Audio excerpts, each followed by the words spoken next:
Okay, now this feels weird.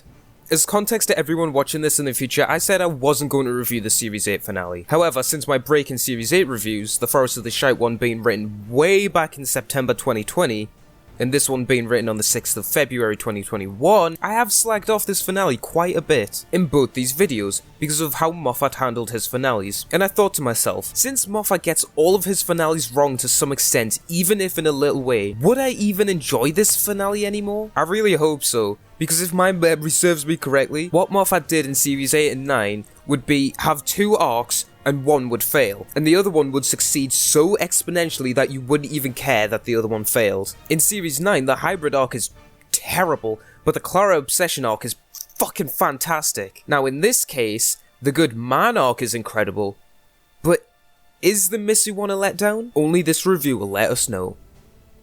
Because I forgot. This episode's opening is quite bizarre, if brilliant if I'm being honest. It starts with Clara phoning Danny, and this then leads into Danny not paying attention and he's horrifically run over by a car. I think this is a really good way to kill off Danny because it's not really stupid and over the top, it was just a human error.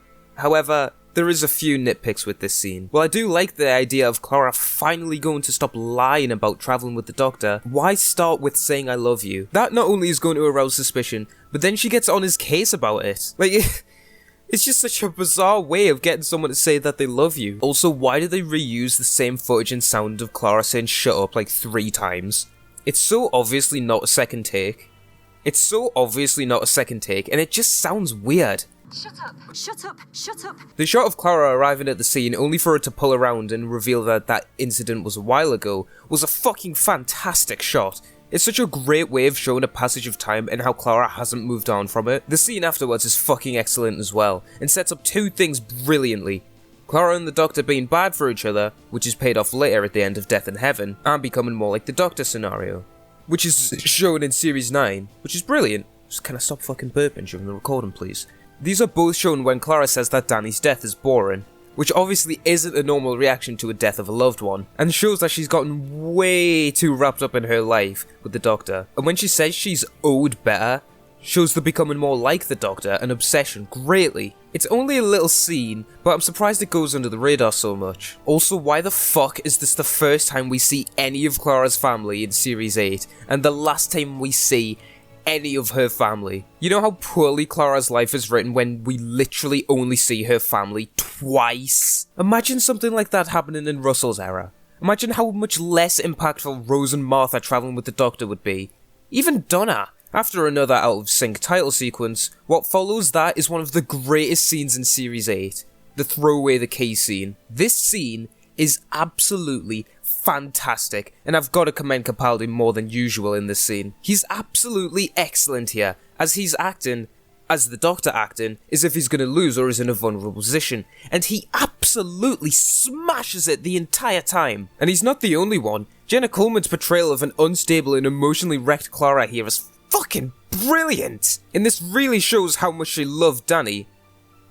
But that's also kind of the issue with this scene itself. In concept, this idea is great because of Clara's obsessive and selfish nature, but also, she's lied to Danny, neglected Danny, and mistreated Danny so many times in the series that this comes off as unbelievable. While this works from the other angles I was talking about before, logically, it just doesn't work that well. To be honest, I'd be more inclined to believe that Danny would do this because the entire time in Series 8, he's the much better one in the relationship, and he clearly likes her more than she likes him. He's much more considerate, caring, and understanding than she is.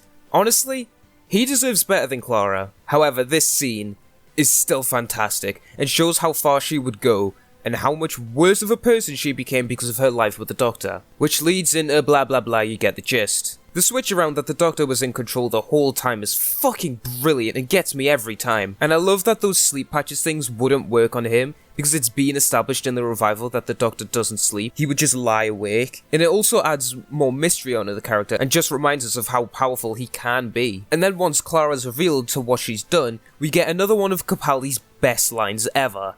Danny Pink. Yeah? Is dead.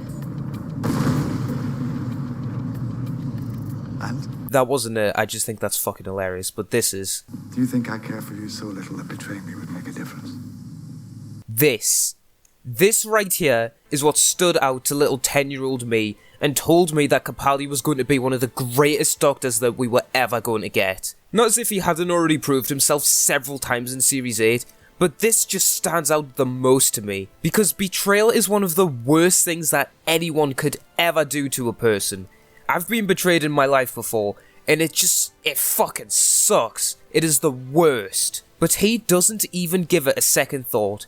He just moves on to helping his friend straight away. This just shows that despite the rough exterior, the distance, and the occasionally tone-dead attitude, that 12 is one of the nicest doctors. And I am eternally grateful that we ever got him as the Doctor. The realization of the Promised Land looks excellent, and the scenes there are great at making you feel uncomfortable. Chris Addison's character Seb is really good at making these scenes entertaining as well, as he adds some much needed levity onto these dark scenes. And his distant and uncaring attitude towards Danny really makes you get a sense of the evil intentions behind the place, which is great for the mystery. I really love the scene where the main characters finally meet Missy, as it adds even more mystery onto her. And Michelle Gomez performs all the scenes excellently. The Doctor's reaction to being snogged by Missy is the sort of thing that keeps me going.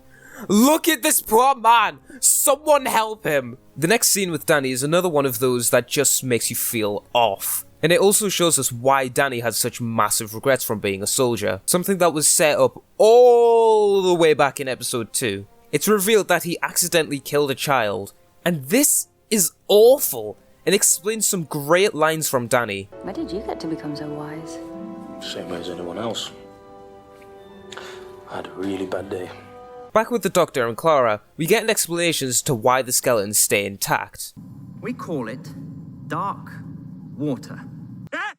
He said it! He said it! This explanation is actually really cool, and it leads into a great reveal later. Another government inspection. Why is there all this swearing? Oh, I've got a lot of internalised anger. Don't you stop swearing, please? Okay, I'm really sorry. You won't hear any more swearing from us. You massive gay shit! Fuck off! The scene with Danny and the kid that he accidentally killed is fucking heartbreaking, and Samuel Anderson's performance here is really good, really selling you on the past mistakes and trauma of Danny. When Dr. Chan explains that white noise from the TV is actually the sounds of the recently departed, the Doctor's skepticism is played very comedically here by Capaldi. He believed it was a telepathic communication from the dead. Why? Was he an idiot? Still, Can you just hurry up, please, or I'll hit you with my shoe? And the reveal that the dead remain conscious is a fucking genius revelation. And the line, "Don't cremate me," is so incredibly dark, it's fucking fantastic. After the Doctor proclaims that it's all fake, Missy makes all the skeletons stand up.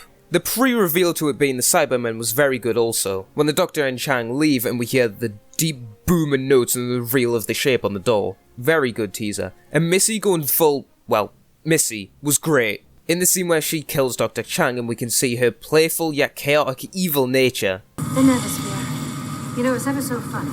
The people that live inside that think they've gone to heaven. Imagine you could upload dying minds to that. Now, why has no one ever thought of that before? Well, when you lay it all out like that, someone already has Moffat, and it was you! Dying minds get uploaded to a sort of computer drive while the bodies go somewhere else. Doesn't that sound awfully familiar? That's the second time Moffat has directly reused one of his own ideas this series. However, this isn't as bad because he at least changed this one enough so that the bodies are being used for Cybermen and where the minds go is completely irrelevant. But still, if Moffat didn't need to constantly explain these things to the audience to try and make himself sound more smart, I wouldn't have even noticed this. Congratulations, you played yourself. The reveal of this massive location being the middle of London was a good reveal, and the episode is getting better again now. And I love the next scene with Danny and Clara, because it just shows more of Danny's excellent caring nature. As Clara says she would kill herself just to be with him, he sacrifices his chance of happiness so that she can live out her whole life. And this is excellent. And it's just a perfect showcase of why Danny is such a great character, and truly an underrated one. And this episode's ending is just fantastic, with all the Cybermen roaming the streets again, which just leads into some absolutely excellent shots with some great music from Murray. And then the reveal that Missy is the Master is fantastic, and it makes her lines from earlier line up perfectly with the end of time. I hope they don't do anything in the future to mess up with the end of time involving Missy.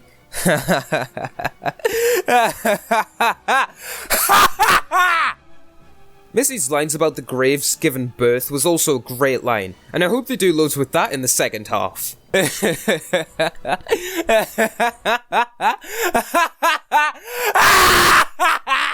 have a feeling this is foreshadowing.